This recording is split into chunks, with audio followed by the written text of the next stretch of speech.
Bom dia, pessoal. Bem-vindo a mais uma aula de programação de jogos digitais. O que nós vamos ver hoje? Primeiro de tudo, nós vamos parar de ver estruturas de repetição. Chega, certo? Opa!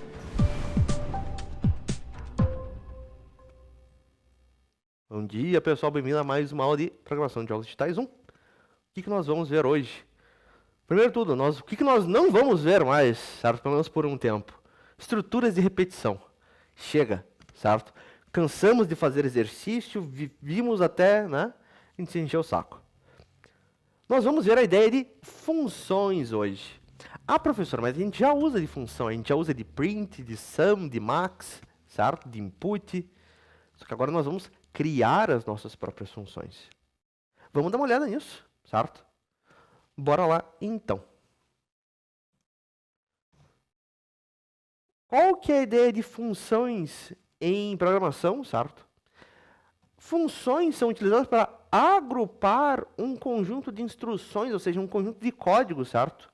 Que, ou por serem muito repetitivos, ou por serem muito complexos, eles ficam melhores o quê?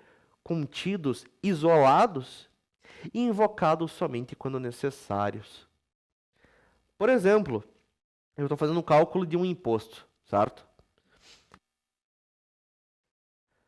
Eu estou fazendo um cálculo de imposto. E o cálculo de imposto, naquele script, ele é relativamente complexo. Ele vai ter ali 6, 7, 10 linhas, certo? A questão é que eu tenho que fazer aquele mesmo cálculo, com aquela mesma fórmula, com valores diferentes. Seu Davi e seu Frank, só cuidado com o microfone, por favor. Só para não abrir aí, senão fica dando um barulho chato. Aliás, nem tem por que ter, né? Uma coisa. Aí. Eu tenho que fazer aquele mesmo cálculo, aquela mesma lógica do cálculo de imposto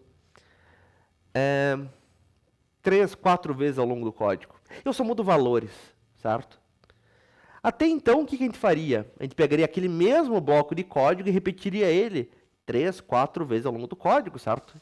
Eu teria então, são 10 linhas, tem que fazer 4 vezes, 40 linhas, certo?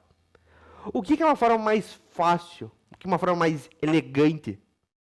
Nós isolarmos essas 10 linhas de cálculo de função, de cálculo de imposto, perdão, em uma função. E quando nós precisamos calcular, o que a gente faz? Nós apenas invocamos a função, assim como a gente invoca outras funções, tipo input, tipo max, certo? Pelo nome dela. Pelo nome, e eu passo o que a função precisa, certo? E a minha função pode me devolver alguma coisa. Ó, tá aqui o resultado do cálculo, certo? Muito bem. Essa é a ideia de uma função. Em Python, nós temos 3 tipos de funções, certo? Nós temos as funções integradas, as funções built-in, aquelas que o Python nos dá pronta, é só nós utilizarmos. Ele não precisou escrever a lógica de um input, certo? Ele dá pronto para a gente. Temos as funções definidas pelo usuário, que são as que nos interessam agora, também chamada de UDF, as User Defined Functions, certo? As funções definidas pelo usuário. E tem um terceiro cara, que a gente vai ver mais pra frente, que é um pouquinho estranho, que é a ideia de funções anônimas, os chamados lambdas, tá? Que são funções sem nome, basicamente. As funções integradas não tem grandes segredos aqui, certo? São funções tipo print, input, len, sum, sorted, round e por aí vai. O que nos interessa, então, são aquelas que nós vamos criar. E como que nós vamos criar? Nós vamos sempre começar uma função com uma palavra-chave def. Nós vamos definir uma função, certo? Palavra-chave def, seguida do nome da função, abre e fecha parênteses, sempre. Se você for passar algo dentro do parênteses, a gente já vai entender o que você passa aqui dentro, certo? A gente separa com vírgula. 2 pontos para indicar o início do bloco. O bloco, como todos os outros blocos, indentação constante. Bom dia, dona Mariana. Bom dia, bom dia, bom dia. Você não perdeu nada ainda. Estamos começando nesse momento que nos interessa. Então, recapitulando, pessoal. Palavra-chave def. o nome da nossa função, abre e fecha parênteses. Se a tua função for receber valores, você coloca ele dentro do parênteses, separados por vírgula, 2 pontos para iniciar o bloco com uma indentação constante. Legal, isso para você criar uma função e como é que você utiliza de uma função pelo nome dela. Assim como a gente utiliza as outras funções que o Python nos dá pronto. Vamos fazer esse exemplo, vamos criar nossa primeira função.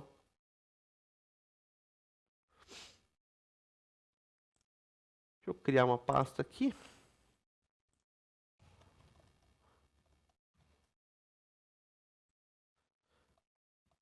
Testes.py. Muito bem.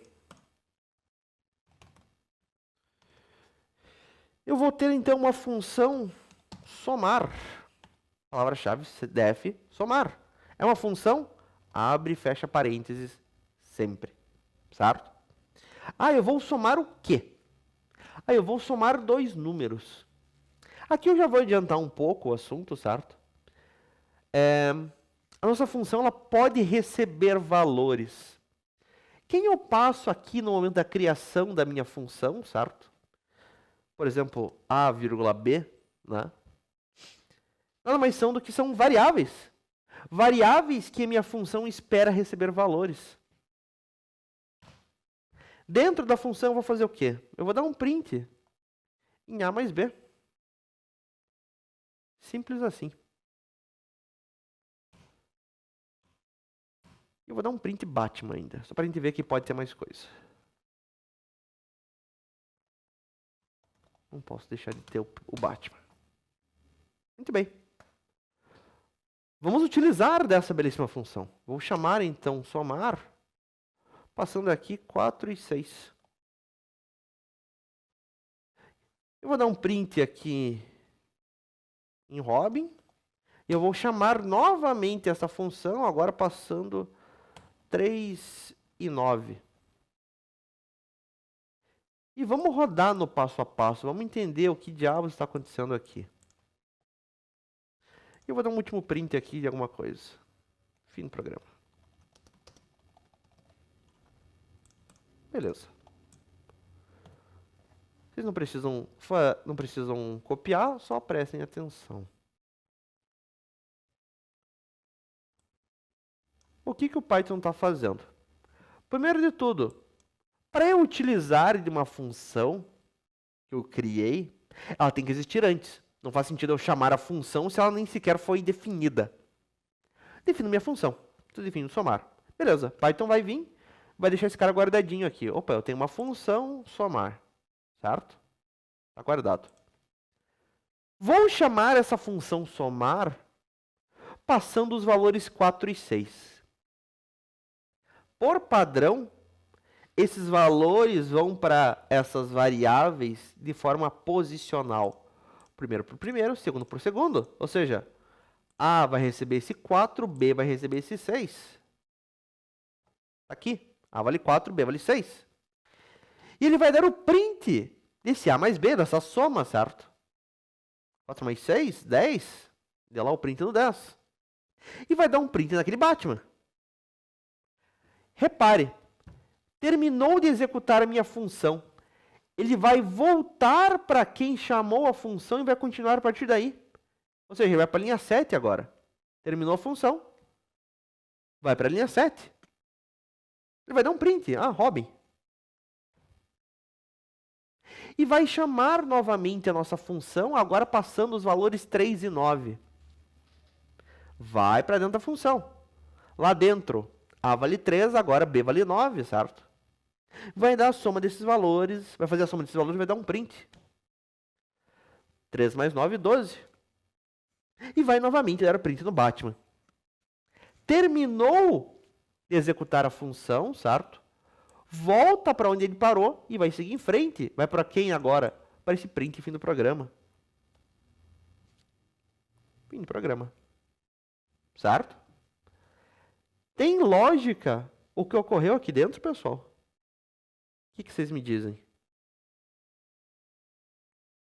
Fácil, médio, difícil?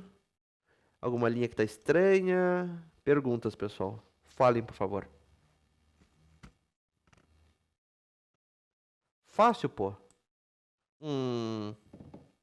Tem sentido. Eu vou fingir que eu confio em vocês, hein, galera. E o resto, pessoal? Se vocês tiverem dúvidas, por favor, perguntem, galera. Vocês pelo menos falam. Outra turma, meu Deus do céu. Muito bem. A nossa função, repare. Se eu tentar guardar uma variável, como assim? No exercício a gente vai ver melhor, exatamente, né? Eu não entendi o def. Boa, Davi. Esse def é só para dizer que nós estamos criando uma função, certo? Palavra-chave def, eu vou definir uma função. Def, o nome da função, abre parênteses, o que ela vai receber, o que ela faz. É só essa a função do def, tá? Eu estou definindo uma função, estou criando uma função que vai ser utilizada depois. Beleza? É só isso. Isso aí. No exercício a gente vai ver melhor. Muito bem. Então estou chamando a função somar, passando 4 e 6. Professor, eu posso guardar o retorno dessa função numa variável, por exemplo? Assim como a gente faz, por exemplo, num input? Eu até posso, mas não faz sentido. Digita uma letra. Assim como vocês nunca viram fazer eu guardar o print em uma variável, certo? Vocês jamais me viram fazer isso. Por quê? Porque isso não faz sentido. A minha função print, assim como a minha função somar, elas não me retornam nada. Ao contrário de um input. Input, o que o usuário digita, vai me retornar sempre como um tipo de dado string. Se eu der um pop, o método pop, que é uma função que pertence a alguém, né? O pop ele tem um retorno também lá da lista, por exemplo. Print não. Reparem aqui, certo? O Visual Studio é legal comigo. Quando eu deixo o mouse em cima de uma função, ele vai me explicar exatamente o que aquela função tem. Eu tenho uma função input, que recebe isso aqui, cujo retorno, a setinha indica o tipo de dado que a função retorna. Ela retorna para mim uma string. Print não tem um retorno. O retorno padrão vai ser o quê? Um none, um nulo. E a minha função somar? Ela também não me retorna nada. Se eu tentar forçar, salvar esse retorno, vai ter somente um nulo lá dentro. Vamos dar um print, então, em A. Vamos dar um print em B. Vamos dar um print em C. Chamei somar passando 4 e 6, beleza. Vai dar o print na soma deles, um 10. Vai dar o print no Batman. Em seguida, e guardou um retorno, certo, nessa variável A. Só que eu não dei print ainda. Depois, vou pedir uma letra. Beleza, X. E daí eu vou dar print em Robin. E daí eu vou dar print em A, em B e em C. Repare que é o retorno da função somar, é um nulo, não tem retorno à função. Input sim me retorna. O que me retornou foi uma string e salvou em B, está aqui, né? É o X. E esse print ele não tem um retorno, eu tento salvar, né? Vai me retornar somente um nulo. Professor, mas eu quero que a minha função retorne algo. Posso fazer isso? Posso. Repare, dar print não é retorno, dar print é exibir no terminal. Como é que eu posso fazer com que minha função retorne algo, que eu possa guardar um valor? Ah, eu quero guardar o valor de A mais B para eu utilizar depois. Eu posso retornar valores usando uma palavra-chave chamada return, certo? Da seguinte forma. Vamos fazer um exemplo. Eu não vou dar mais esse print em Batman. Eu vou dar o print, né? Vamos fazer uma coisinha melhor. A soma de A e B é A mais B. E eu vou retornar ainda A mais B, o resultado de A mais B. Eu até poderia guardar numa variável. Vamos colocar resultado. Resultado é o quê? A mais B. A soma é resultado, eu vou retornar esse resultado. Mesma coisa. Agora sim. Eu vou guardar o resultado dessa função somar. Uma variável resultado 1, por exemplo. E eu vou dar print nesse resultado 1. Vamos ver o que está ocorrendo. Vamos ver se faz sentido. Python vem, cria minha função, deixa guardado. Vamos chamar somar passando 4 e 6. Vai para dentro da função. Lá dentro, A vale 4, B vale 6. E eu vou somar esses valores e vou guardar uma variável resultado. O resultado vale 10, então. E eu vou dar um print. A soma de A e B é resultado, ou seja, a soma de 4 e 6 é 10. E chegou aqui neste return resultado. Return resultado vai fazer o quê? A partir do momento que o Python bate nesse return, ele vai sair da função e vai trazer para quem chamou a função, nesse caso aqui a linha 7, o valor de resultado, ou seja, somar 4 e 6 vai valer um 10. Esse 10 eu vou guardar nessa variável resultado 1. Está aqui. Resultado 1 vale 10. E eu vou dar um print nesse 10, nesse resultado 1. Tem lógica isso, pessoal? Essa ideia de retorno de valores, a diferença de retornar e dar print. Retornou um valor, eu tenho um valor, uma variável. Eu posso fazer o que eu quiser. Eu posso fazer uma conta com esse cara depois, posso utilizar mais para frente, certo? Eu não preciso dar print imediatamente como eu fiz aqui, certo? Tranquilo isso?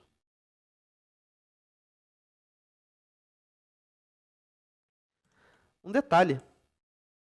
O momento que o Python bate nesse return, certo? Ele imediatamente sai da função. É tipo um break lá no looping, certo? A questão é que ele vai sair da função e vai trazer o resultado de return. Tanto que se eu escrever alguma coisa depois, o Visual Studio é legal comigo. Repare que ele vai ficar num tom mais escuro, certo? Ele vai ficar meio acinzentado. Por quê? Porque o Visual Studio entendeu que, opa, depois do return, nunca vai ser executado esse print. Bateu no return, ele vai sair da função. O Visual Studio até vai me dizer, né? Esse código, ele é inalcançável, estruturalmente inalcançável. Jamais vai chegar nesse print. Certo? É a mesma coisa que eu tivesse um código depois de break. Não faz sentido. Certo? Para cada aí em range.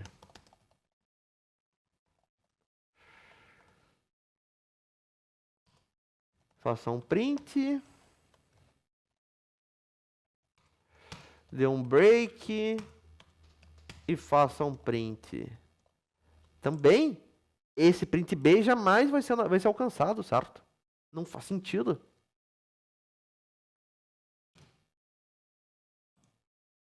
Beleza? Muito bem.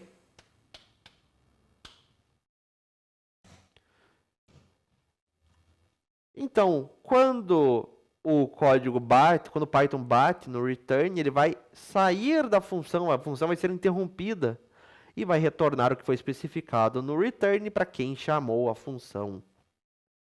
A minha função, ela pode retornar apenas um valor, mas esse valor pode ser uma coleção, tipo uma lista, certo?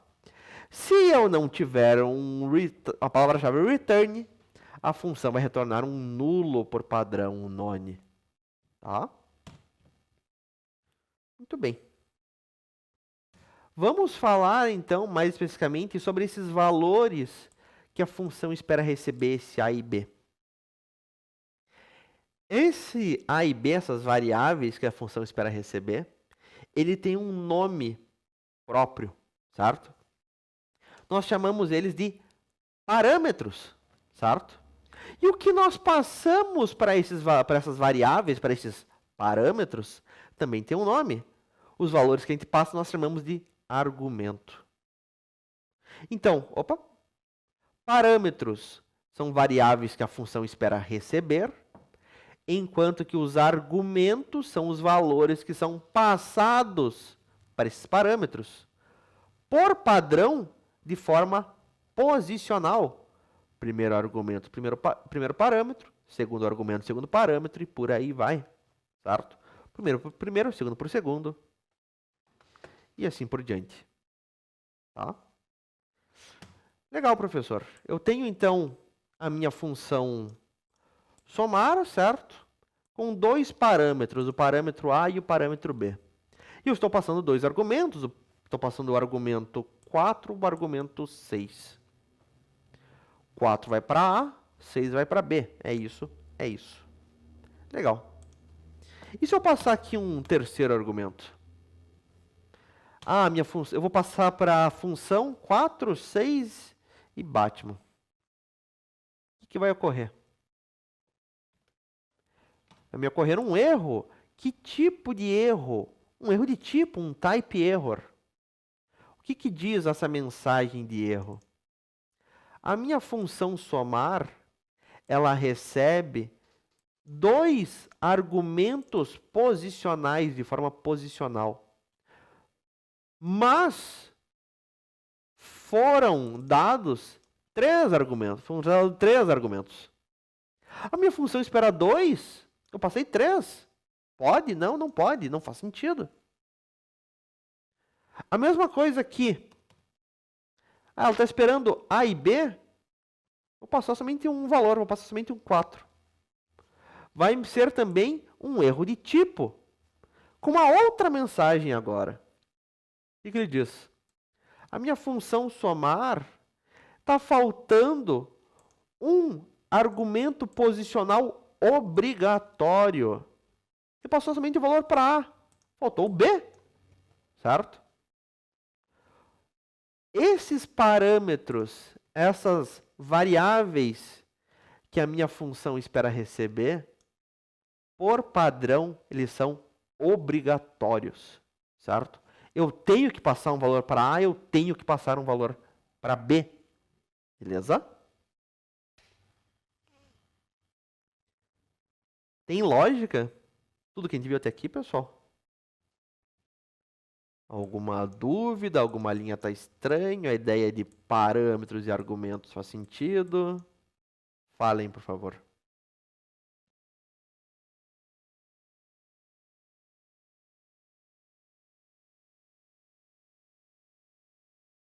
Maravilha.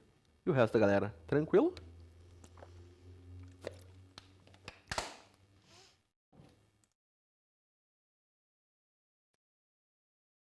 Muito bem. Vamos continuar com o nosso assunto, então. Logo a gente vai fazer. Eu acho que é bem fácil de compreender. Que bom. Vamos ver depois em exercício, né? O exercício que o bicho pega, né? Bater o olho ali, ler, beleza. Mas fazer do zero, aí, né? Que é o problema. Encarar o quadro branco aqui. Vamos continuar com nossos assuntos. Eu posso definir parâmetros que são opcionais. Por padrão, ele é obrigatório, mas eu posso dizer, ah, não. Esse cara, se não passar um valor, utilize um valor padrão, certo? Vamos fazer esse exemplo. Opa. Palavra-chave def, vou criar uma função, vou definir uma função. Cumprimento, vamos cumprimentar alguém. Cumprimento vai ter 3 parâmetros. Nome, que é obrigatório. Sobrenome, que é obrigatório. E um parâmetro que é opcional, chamado saudação. Para ele ser opcional, eu tenho que passar para ele um valor padrão, caso não seja passado um valor para ele. Se não passarem um valor para a saudação, utilize um olá. O que minha função faz? Vai dar simplesmente um print. Saudação, vírgula, nome, sobrenome.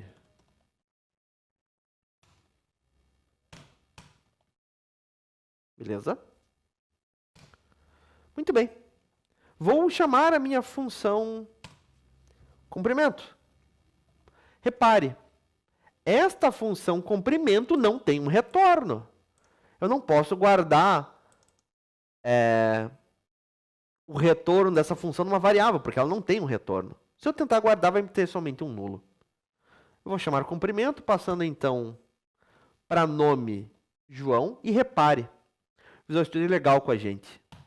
Ele vai destacar aqui para quem que você está passando o valor, certo? Para que parâmetro você vai passar o seu argumento. Ah, para nome vai ser João. Para sobrenome vai ser de Almeida. Para saudação, eu vou passar um oi. Quando eu mando rodar, o resultado é o quê? Oi, João de Almeida. Ah, professor, mas saudação não vale olá? A minha função comprimento só vai utilizar esse olá para saudação se ela não receber um valor. Só que ela recebeu, eu passei um oi. Então ele utiliza quem eu mando, tem prioridade. Ficou o quê? Oi, João de Almeida. Vamos chamar de volta a função. Função comprimento, nome Maria, sobrenome Helena. Não vou passar uma saudação. Posso fazer isso porque saudação ela é opcional. Quando eu mando rodar, ficou Olá, Maria Helena. Não passei um valor para saudação. A função utilizou o valor padrão de saudação. Olá. Beleza? Essa é a ideia de um parâmetro opcional. Um parâmetro que eu não necessariamente tenho que passar um valor. Se eu não passar um valor, ele vai utilizar do valor padrão que ele tem. Tranquilo, né? Não tem grandes segredos aqui. Um detalhe. Os nossos parâmetros opcionais, eles têm que vir sempre depois de todos os obrigatórios. Ah, eu vou passar nome, eu vou passar saudação recebendo um olá, eu vou passar sobrenome. Não. Antigamente o Python até rodava, mas você tinha que passar todos os valores. Hoje nem roda mais. O que ele diz? O argumento não padrão segue o argumento padrão. Eu tenho um erro de sintaxe, não é assim que você escreve o código. Eu mando rodar. Syntax error, erro de sintaxe. Eu tenho um parâmetro sem um padrão, seguido de um parâmetro com um padrão, com um valor padrão. Não posso ter isso. Primeiro todos os obrigatórios, depois todos os opcionais. Tá?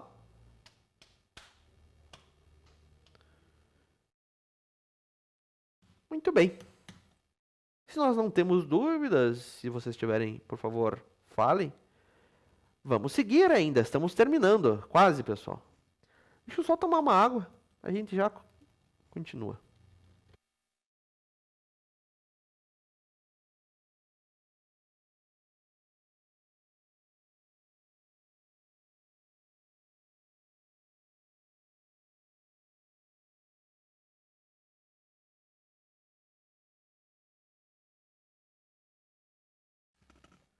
Muito bem. Continuando então, pessoal.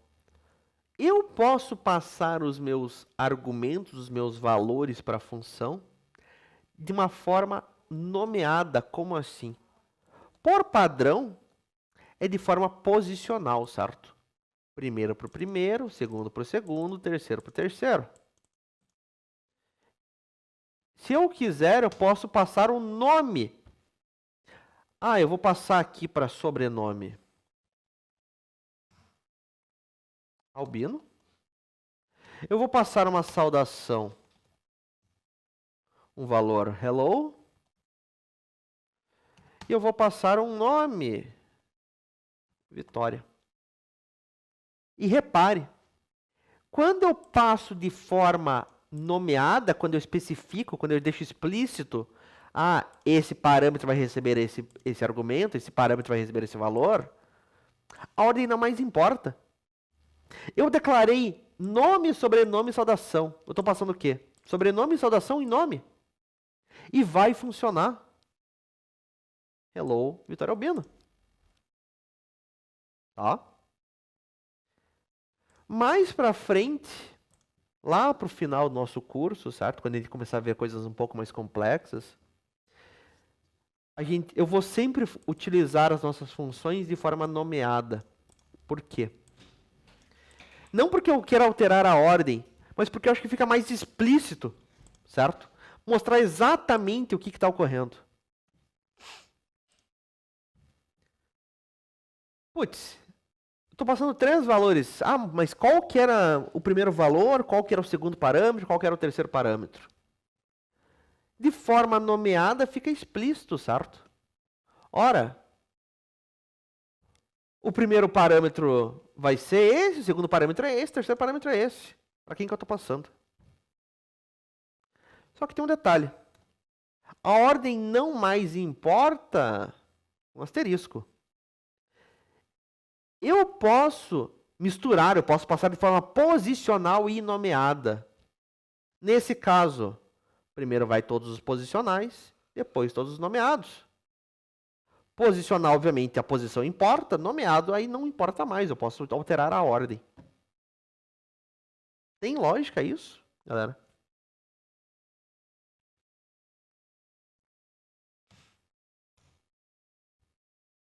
Se nós não temos dúvidas, vamos fazer exercícios.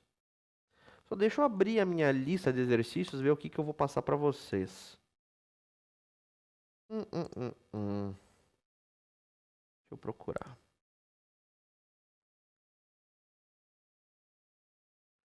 Lista de exercícios, funções. Muito bem. Aqui.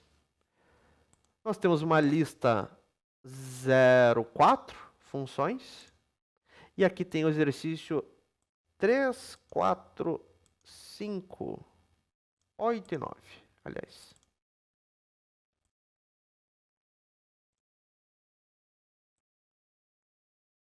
Eu já fiz exercício 3 com vocês?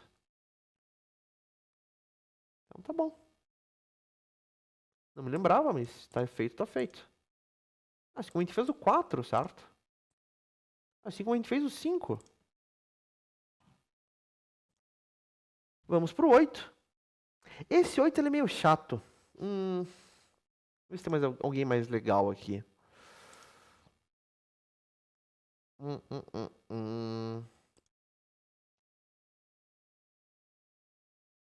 Vamos fazer esse 7. Cálculo de pagamento de prestações. De prestação, perdão. Desenvolva um programa que utilize a função valor pagamento para determinar um valor a ser pago por uma prestação de uma conta. A função deve receber o valor da prestação e o número de dias em atraso, calcular o valor a ser pago e retorná-lo ao programa principal que exibirá este valor. O cálculo do valor a ser pago é feito da seguinte forma. Para pagamento sem atraso, vamos cobrar somente o valor da prestação, obviamente. Quando houver atraso, vão ser uma multa de 3% mais 0,1% de juros por dia de atraso. O programa deve continuar solicitando novos valores até que uma prestação informada seja zero, encerrando o programa e exibindo o relatório do dia com a quantidade e o valor total das prestações pagas. Não é um exercício tão simples, certo? Um exercício cujo enunciado é extenso, eu vou fazer ele com vocês. Muito bem, vamos criar essa função valor pagamento. Palavra-chave def, valor pagamento. Valor pagamento, ela vai receber, certo? Dois parâmetros. Ela vai ter o valor da prestação e o número de dias em atraso. Aliás, agora sim. Ela vai ter, então, o valor da prestação e a quantidade de dias em atraso. Beleza. Se não houver dias em atraso, vai ser pago apenas o valor da prestação, certo? Do contrário, se tem dias em atraso, eu vou ter que calcular o multos e os juros por dia. Se a quantidade de dias de atraso, então, for maior do que zero, vamos calcular a multa e os juros. A multa é o quê? O valor da prestação é 3% de multa, certo?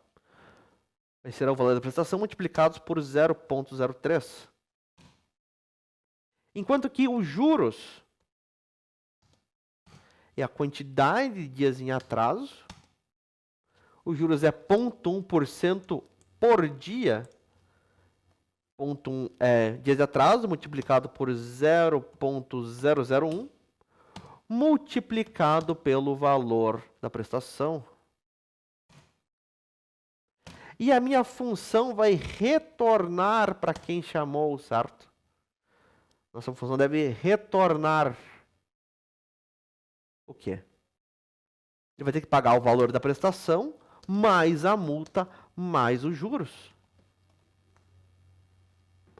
Por outro lado, se não tem dias de atraso, a minha função vai retornar apenas o valor da prestação. Não tem mais nada o que se preocupar.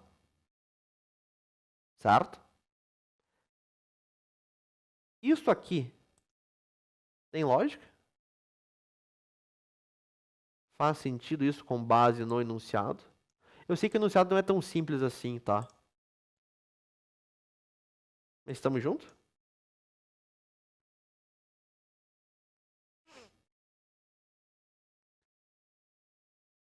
Só que o exercício pede mais do que isso, né? O programa ele deve continuar solicitando novos valores até que uma prestação seja zero. Daí ele vai encerrar e vai exibir um relatório. Esse relatório vai ter a quantidade de pagamentos feitos e o valor total pago. Beleza? Vamos fazer isso então. Eu vou ter que guardar, né? Quantas prestações foram e o valor total pago. Eu vou guardar esses dois valores em duas variáveis. A quantidade de prestações, que eu vou inicializar valendo zero, não pagou nenhuma ainda. E o valor total das prestações pagas, obviamente. Também não foram pago nada, começa valendo zero. Sei quantas prestações vão ser pagas? Não sei. O usuário vai me dizer quando ele digitar um zero. Não tem um ponto de parada. Nesse caso, eu vou fazer o quê? Um looping infinito, enquanto verdade. Verdade sempre, vai rodar para sempre esse looping. E aqui eu vou fazer o quê? Eu vou pedir o valor da prestação. O valor da prestação. É dinheiro? Float. Vou pedir via input. Digite o valor da prestação. Zero para sair. Se o valor da prestação que ele digitou para mim for zero, a gente vai sair do looping, break.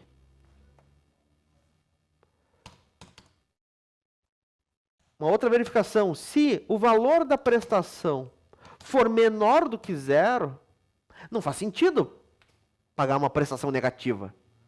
Mensagem de erro, joga ele de volta para cima.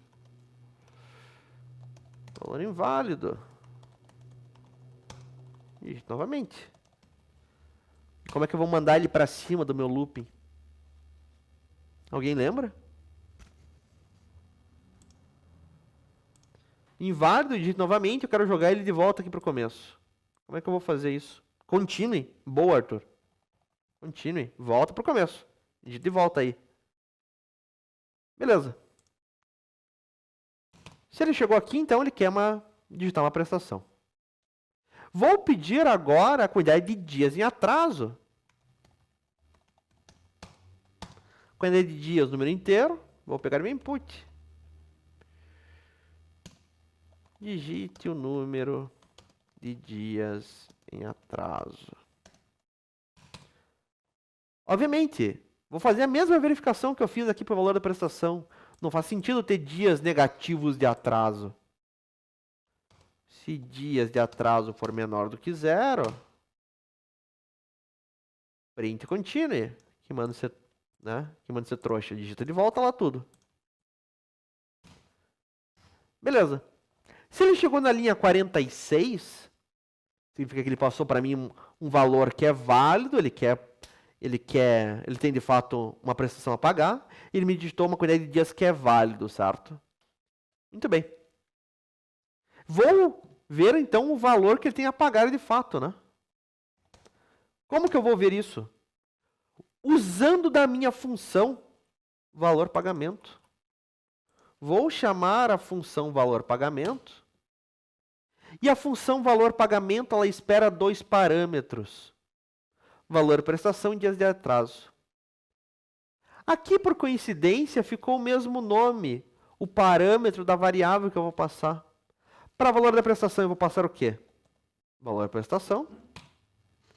Para dias de atraso, eu vou passar o quê? Dias de atraso. Eu até podia fazer, vamos fazer nomeado. Valor da prestação vai receber o quê? Valor da prestação. Dias de atraso vai receber dias de atraso.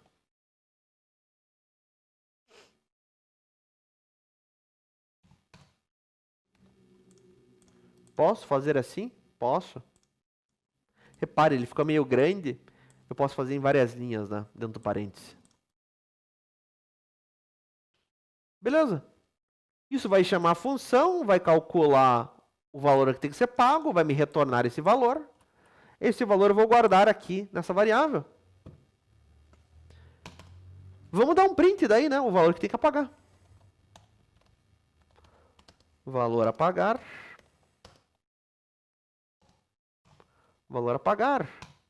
É dinheiro, vou mostrar em duas casas decimais.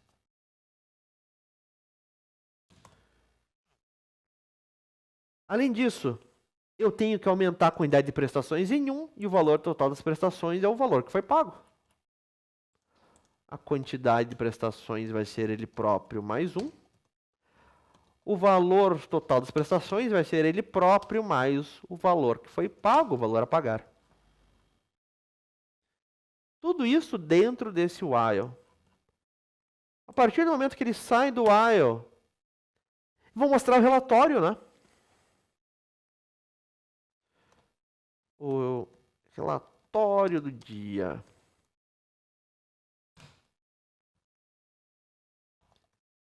Eu vou simplesmente mostrar aqui o total de prestações pagas. Quantidade de prestações pagas. E o valor total pago.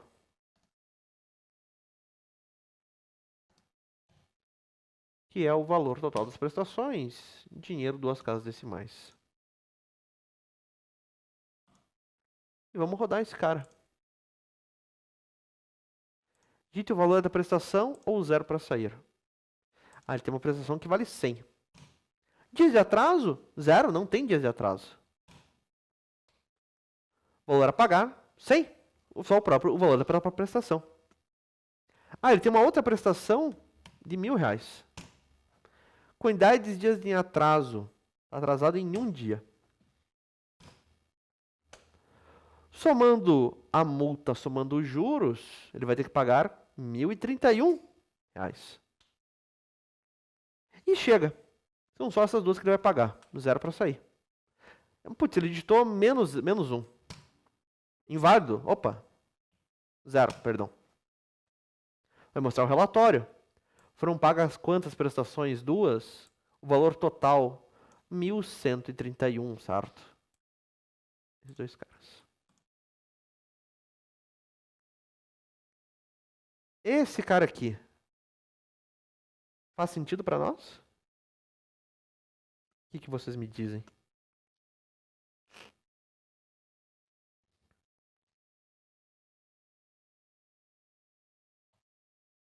Faz? Ótimo. Deixa eu compartilhar meu live share para quem quiser pegar o código. Tá no link para quem quiser pegar os códigos. Navegar pelas minhas pastas. Muito bem. Se nós não temos dúvidas, vamos fazer mais um exercício. Deixa eu só ver qual que é um exercício bom. Esse cara é complicadinho.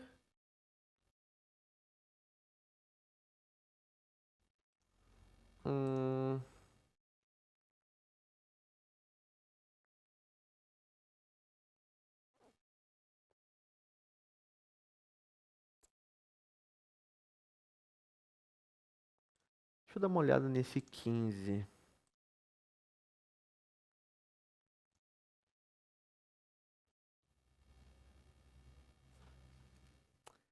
Vai ser uma função lambda, não. Não, esse cara aqui é muito complicado pra gente ainda. Vamos fazer o 8 e o 9. Eles são meio chatinhos ali, tem uns truquezinhos para fazer eles, mas a gente consegue. O que diz o exercício 8? Contagem de dígitos. Elabore uma função que informe a quantidade de dígitos de um determinado número inteiro. A função deve aceitar um número inteiro como argumento e retornar quantos dígitos ele possui, ou seja, você vai ter uma função contar dígitos que vai receber um número. E essa função tem que retornar o quê? Ah, chamou contar dígitos passando 35. A função tem que retornar para nós o quê? 2. Ó, 35 tem 2 dígitos. Ah, é 357, tem que retornar 3 dígitos. E por aí vai. Como que você vai fazer isso, certo? Alguém tem alguma ideia de como é que faria? Parando para pensar assim.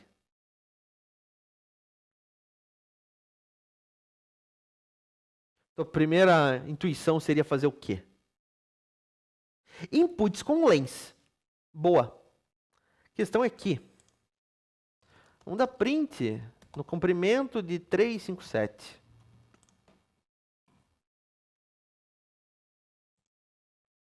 Eu vou receber um erro de tipo. Eu não posso fazer um len no inteiro. Como é que você faria então? Consegue pensar numa possibilidade, Arthur?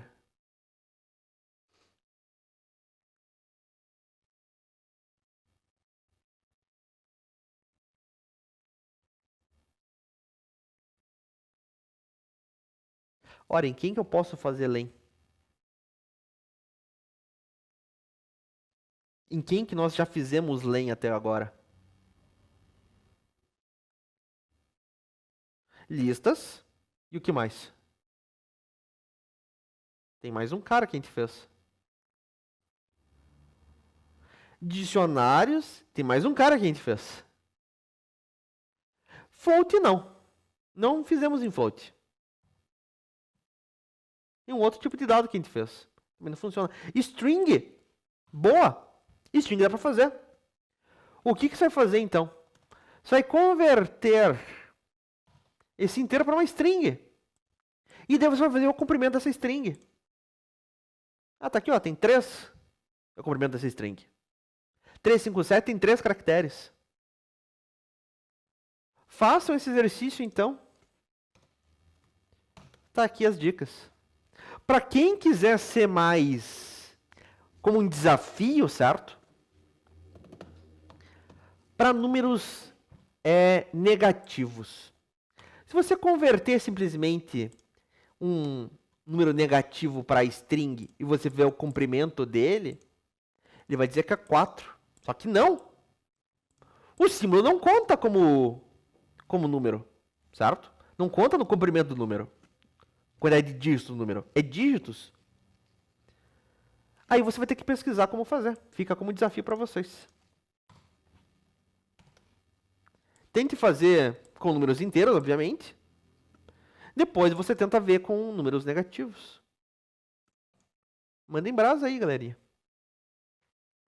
Quem terminar esse e fizer o desafio, ou se não quiser fazer o desafio, não tem problema, tem esse exercício 09. Reverso de um número. Crie uma função que retorne o reverso do número inteiro informado. Por exemplo, se a função receber 127, ela deve retornar 721. A função deve aceitar o número inteiro e retornar um inteiro. Aí que tá, Arthur. Só que aqui, ele pede que a função deve aceitar um número inteiro e retornar, certo? Quantos dígitos ela possui. Você vai ter que passar não uma string, mas um número inteiro para a função. O que não é para grandes problemas, certo? E, aliás, dentro de uma função, tem que fazer isso. Esse cara aqui, como é que você vai reverter um número? Ora, nós não vimos como reverter um número, mas nós vimos como reverter uma string, lá em fatiamento de string. A gente viu a ideia de passo. Passo negativo, inclusive. É a dica que eu dou para vocês. Façam esses dois caras. Dúvidas vocês me chamem. A gente já corrige. Cadê? Hum, hum, hum, hum.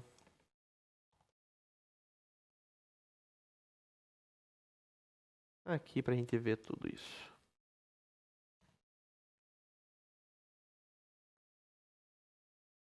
Mãos à obra, galerinha. Os enunciados estão aí no chat. O link do live chat é fixado para você acessar os meus arquivos, ver meus códigos, copiar meus códigos. Quem terminar, por favor, avise, certo? Logo a gente corrige. Mãos à obra.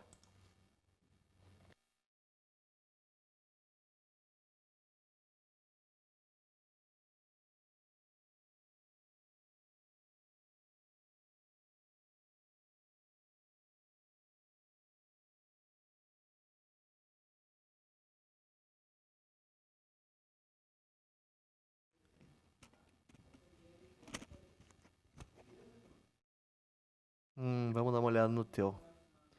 A parte de fazer com números positivos tá beleza, certo? A questão é que se ele for menor do que zero, o que você tentou fazer? Vai ser o número, vai ser ele próprio mais ele multiplicado por 2 para ver o comprimento. Existe forma mais fácil, tá? A tua lógica ali, ela faz sentido, certo? O que você está tentando fazer. Como é que eu faria? Existe uma função para isso. Vamos fazer de fato. Deixa eu fechar a porta aqui.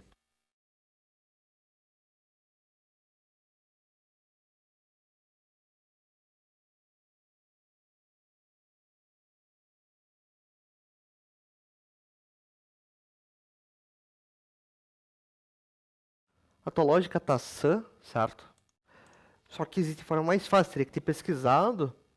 Mas existe uma função que converte um número negativo para positivo, por exemplo. Certo? Muito bem. Vamos fazer então esse 8. Contagem de dígitos, elabore uma função que informe a quantidade de dígitos num determinado número inteiro informado. A função deve aceitar o número inteiro como argumento e retornar quantos dígitos esse número possui. Eu vou criar uma função, então, para contar dígitos. Ela vai receber um número, e esse número é um número inteiro. E eu vou fazer o quê? Ela vai retornar para mim o comprimento do quê? De uma string, quando eu vou converter esse número para uma string. Vou receber um número inteiro, esse número inteiro eu vou converter para uma string, eu vou ver o comprimento dessa string, e eu vou retornar para quem chamou. Vou dar print aqui, então. Quando eu chamo contar dígitos, perdão, passando 555. 555 tem quantos dígitos? 3. Converteu 555 para uma string, viu o comprimento dessa string? 3. Maravilha. Vamos de volta. 1, 2, 3, 4, 5, 6, 7, 8, 9. Quantos dígitos? 9 dígitos. Maravilha. O problema, né, o desafio... Ah, mas são números negativos. Menos 42. Ele vai dizer que eu tenho o quê? 3 dígitos, por quê? Ele pegou isso aqui, criou uma string menos 42. E ele viu o comprimento, opa! 1, 2, 3. 3 dígitos, que não é verdade, né? A string tem comprimento 3, isso de fato. Mas a quantidade de dígitos do número não é 3. Como é que você poderia ter resolvido isso? Eu não mostrei para vocês, e era um motivo de ser um desafio, teria que ter pesquisado. Existe uma função que vai retirar o sinal de um número, certo? Vai deixar sempre positivo. É uma função chamada ABS, ABS de Absolute. O que faz a função ABS? Ela retorna o valor absoluto de um argumento, de um valor que você passou para ela. O valor absoluto é um valor sem... É um valor sem sinal, certo? Menos 42, ele vai transformar o quê? 42. Vou dar um print até. Quando eu passo a função ABS, número 42, menos 42. Ele retorna 42. E agora, menos 42 vai virar 42. 42 vai ser uma string. Vai ver o comprimento dessa string. 2. Tenho 2 dígitos em menos 42. Certo?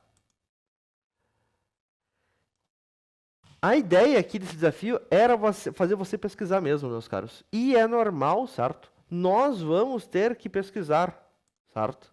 Não existe escapatória, pessoal. A gente está começando, certo? E mesmo profissionalmente, tá? A gente não tem como saber tudo. Você vai ter que jogar no Google, você vai ter que perguntar para uma IA como fazer. Isso aqui tem lógica, então? A tua ideia ali, Arthur, eu estava gostando dela, tá? Pegar o próprio número, somar ele multiplicado por 2, tudo mais, para deixar um número positivo, né? Para você remover o sinal, basicamente. Obviamente, existe forma mais fácil. Mas sim, era por aí a ideia. Tá? Tranquilo esse cara, então?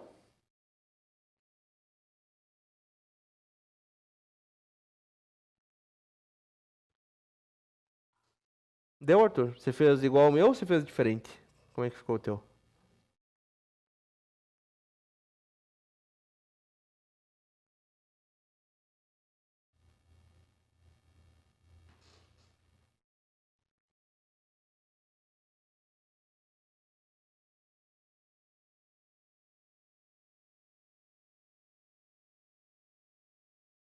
E repare, né? Ele pediu que retorne quantos dígitos tem.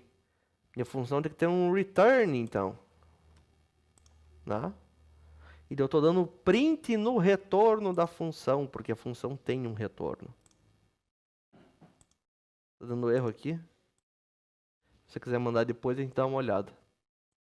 Aí tem ainda o exercício 9. Deixa eu dar uma olhada.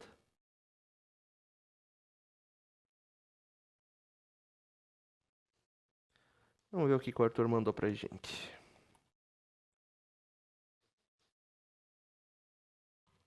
Primeiro de tudo, inteiros não é um bom nome, certo? Vamos colocar... contar dígitos mesmo. O melhor número que tem. Você não precisa converter o retorno desse input, certo? Esse input você vai passar sem converter ele para um inteiro, certo? Por quê? A função espera um número inteiro. Você vai passar para a função um número inteiro. E daí sim, esse número inteiro, você vai pegar ele de forma absoluta, você vai converter o valor absoluto para string, e daí você vai ver o comprimento dessa string. Ele não estava funcionando por quê? Você não consegue fazer um ABS, um absoluto em uma string. Tem que ser num número. E agora isso aqui vai funcionar. Digite um número. Menos 55. Aliás, a tua função está dando um retorno. Você tem que dar um print nesse retorno.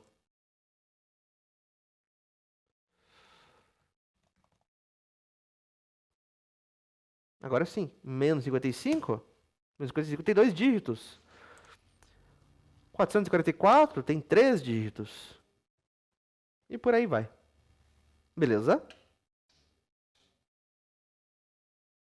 Tem lógica que ocorreu?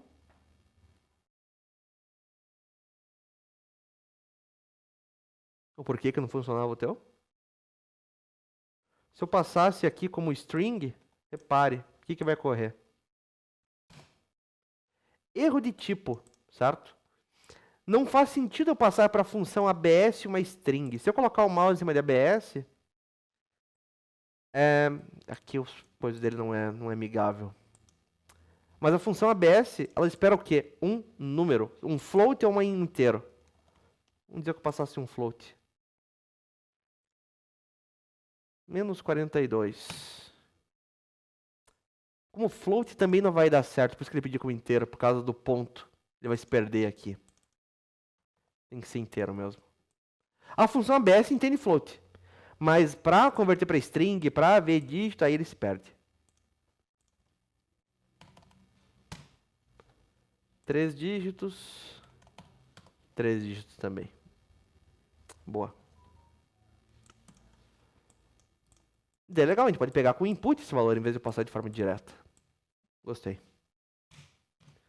Muito bem. Ficou ainda, então, o exercício 9, que é o reverso de um número, certo? Você vai receber um número inteiro e vai reverter um número inteiro. Como é que você pode fazer isso? A sugestão é, pega o número, converte ele para string, faz um passo menos 1, um passo negativo, vai retornar uma string de trás para frente, converte a string de volta para inteiro. Esse cara aqui, infelizmente, não dá tempo de a gente fazer hoje, certo? Na próxima aula eu corrijo ele para a gente ver o resultado, como é que ficaria, tá? No mais, meu bom pessoal, nós ficamos por aqui. A gente vai se ver amanhã, certo? Na nossa próxima aula. Até mais então, tá? Na próxima aula, aliás, a gente vai terminar funções, tem a ideia de escopo de variável apenas, e a gente vai começar a trabalhar com arquivos. A partir de amanhã, certo? Tudo que nós criarmos pode ficar de forma permanente salva. Eu pedi para o usuário passar o nome, sobrenome, fazer um cadastro. Eu posso guardar essas informações em um arquivo. E daí eu fecho o computador, abro o computador, tá salvo lá dentro. Certo? Então, a gente vai fazer isso amanhã. Até mais, pessoal. Falou.